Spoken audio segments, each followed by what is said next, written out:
let's cover Bring on the Bad Guys, Dormammu.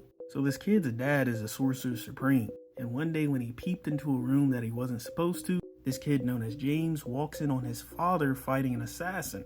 On this day, he finds out that there are people after their bloodline, and on this day, he started learning sorcery. Now, if you haven't been keeping up with the story, Mephisto is trying to activate the Soul Forge, but he needs the souls of the people who created it to power it.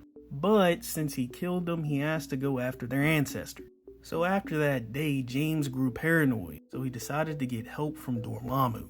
He formed a cult, tricking these individuals into thinking that they were going to gain power. But they were all sacrificed, including his girlfriend at the time, to summon Dormammu, where James asks him to protect him from all harm.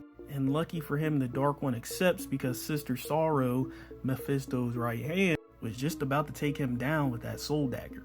So James goes on to live his life, but everywhere he goes, he sees Dormammu's face. But eventually he meets a new girl. They eventually have a kid together, and one day, for work, he has to travel by airship.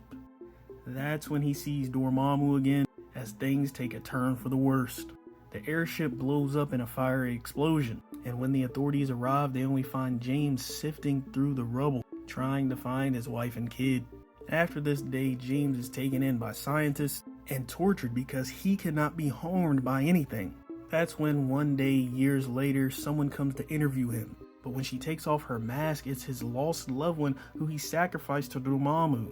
It turns out that the Dark One had actually brought James to the Dark Dimension, and Agnes came in to save him. But surprise, surprise, when they return to the mortal realm, Agnes is still a pile of bones, as Sister Sorrow reveals herself and kills James with the soul dagger. Dormammu confronts Sister Sorrow, but all she says is, "Hey, I'm working for Mephisto, do you really want problems with him?" And so the two separate. Years later, after Dormammu's first encounter with Doctor Strange, a future version of Sister Sorrow comes to Dormammu, telling him Mephisto's plan to ignite the Soul Forge. It seems like the sister is tired of her master.